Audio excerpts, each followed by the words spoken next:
Bonjour et bienvenue pour notre discussion du jour. Aujourd'hui, on s'attaque à une question, bien une question brûlante dans la tech. L'IA, l'intelligence artificielle, va-t-elle finir par remplacer les développeurs? Pour explorer ça, on va s'appuyer sur une analyse assez directe de Maximilien Schwarzmüller, tirée d'une de ses vidéos YouTube. On entend beaucoup cette crainte, non? L'idée que demain, l'IA pourrait tout coder toute seule. Certains grands patrons même semblent partager cette vision. Ça fait un peu peur, hein, forcément. Oui, c'est une crainte réelle. Mais la source qu'on examine, elle est très directe dès le départ. L'idée d'un remplacement total des développeurs, à court ou moyen terme, elle qualifie ça de total nonsense, d'absurdité totale. Ah, carrément. Carrément. Mais attention, hein, ça ne veut pas dire que l'IA est inutile, loin de là. Hein. Sa vraie valeur, elle est ailleurs en fait. D'accord. Alors, où est cette valeur plus? La source parle d'un rôle plus positif, c'est ça? Exactement. Un excellent assistant. C'est là que l'IA brille, pour générer du code, mais pour des fonctionnalités bien précises, bien délimitées. Genre du code un peu répétitif ou implémenter un algorithme connu, ce genre de choses? C'est ça. Pour des blocs de travail clairs, elle est très forte. Mais la source pointe aussi un autre rôle, peut-être même plus intéressant. Celui de Partenaire. partenaire. C'est-à-dire? Un partenaire pour discuter, pour évaluer des approches, challenger une architecture quand on planifie un projet. Tu vois, utiliser l'IA pour réfléchir avec. Je vois. Pour confronter ses idées en quelque sorte. Voilà. Et cet aspect collaboratif, c'est potentiellement très précieux. Donc on est loin du simple presse-bouton qui génère du code, c'est plus subtil. Mais la vidéo mentionne quand même une limite importante, non? Oui, tout à fait.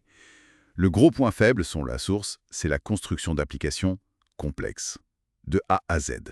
Maintenir une vision d'ensemble, gérer toutes les interactions, l'architecture globale sur la durée. Ça, l'IA seule, elle a encore du mal. Elle peut un peu se perdre sur les gros projets. Sans guide humain, elle déraille, en gros. C'est un peu l'idée. Et la source est assez catégorique là-dessus. Elle dit que cette capacité à construire seule des applications complètes, ça n'arrivera tout simplement pas de sitôt. D'accord. Donc ça nous ramène à une vision plus pragmatique alors. C'est ça, la conclusion, c'est que l'IA est décrite comme étonnante, vraiment forte, pour aider à construire des fonctionnalités individuelles. C'est là sa force actuelle. Pour des briques spécifiques, mais pas pour construire toute la maison toute seule. Exactement. Elle accélère sur les composants, mais l'orchestration générale, ça reste humain pour l'instant. Ok, ok. Alors, développons un peu ça. Si on suit cette logique, la recommandation pour les développeurs, c'est quoi? Pas la panique, j'imagine. Non, pas de panique.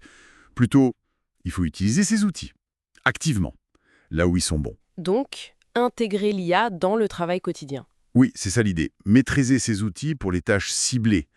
Générer du code précis, aider à débugger un truc ponctuel, comme partenaire de brainstorming technique aussi. Ne pas le faire, ça pourrait même devenir un handicap finalement.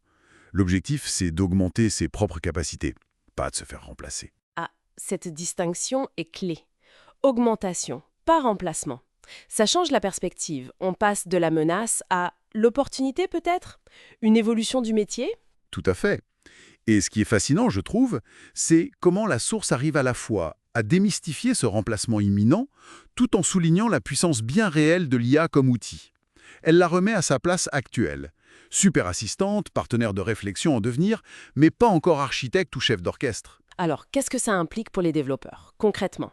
Si on résume, le message principal, ce serait: apprenez à utiliser l'IA là où elle excelle aujourd'hui, pour des tâches précises, pour réfléchir. Le rôle évolue, il ne disparaît pas. C'est ça? C'est exactement ça. Le rôle se transforme, il faut s'adapter, intégrer ces nouveaux outils, ça demande de nouvelles compétences, bien sûr. Et ça ouvre la porte à d'autres questions. Si l'IA devient, comme le dit la source, un partenaire de plus en plus pertinent pour la planification, l'architecture, quelle sera alors, elle, la compétence la plus cruciale pour le développeur humain? Qu'est-ce qui fera vraiment la différence quand l'IA gérera de plus en plus de techniques pures? Voilà. Une bonne question pour la suite.